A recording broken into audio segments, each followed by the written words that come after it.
So one night, this couple's at home eating dinner, and they have a friend over. And suddenly, boom, the door gets kicked in, and there's two men standing there with guns drawn. So the husband, we'll call him T, and the wife, her name's Francine. Pete and Francine, they're not wealthy or anything. They're just a couple of working actors, and they have no idea who these two men are or why they targeted them. Now, the men, we'll just call them the brothers.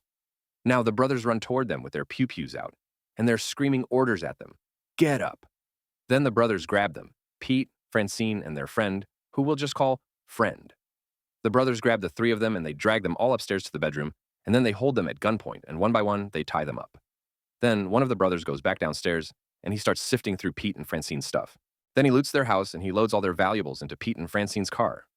Meanwhile, upstairs, the other brother has all three of them tied up, and he's holding them at gunpoint. While Francine is trying to talk to the guy like, hey, please don't do this. And secretly, she's low-key trying to memorize his facial features, just in case she makes it out of this alive.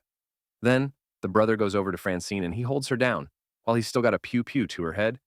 And then he gets on top of her and he does something to her that I won't elaborate on, but starts with an R. Then, when he's done, he goes over and does the same thing to her friend, all while Francine's husband, Pete, is there in the room and he's forced to witness the whole thing. When they're done, the brothers get in Pete and Francine's car and they drive away. Pete, Francine, and Friend, they're absolutely horrified by what just happened. So they immediately go to police and they tell them everything. And luckily, Francine had memorized the attacker's face. So she helps police create one of those police sketches of the guy.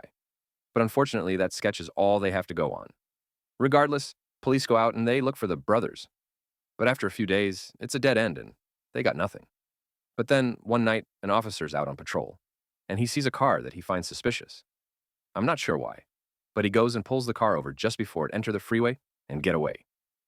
So the officer walks up to the car and he looks at the guy in the passenger seat and he thinks, hey, that guy looks familiar.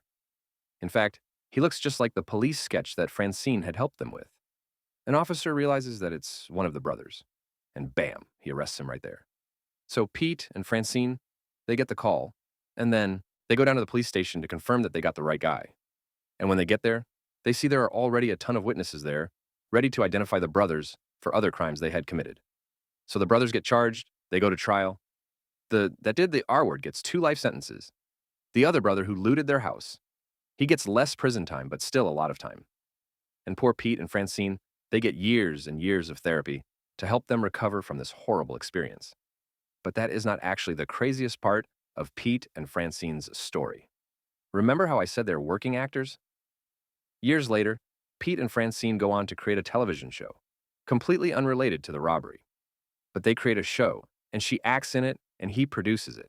And that show becomes massively successful in the 90s because Pete is actually Peter Marc Jacobson, and Francine is actually Fran Drescher. That show they created is The Nanny. It becomes one of the most popular sitcoms of all time. Also, much later, Francine actually goes on to become president of the Screen Actors Guild. It's pretty cool. The sitcom has nothing to do with them getting robbed or whatever. It's just an interesting story.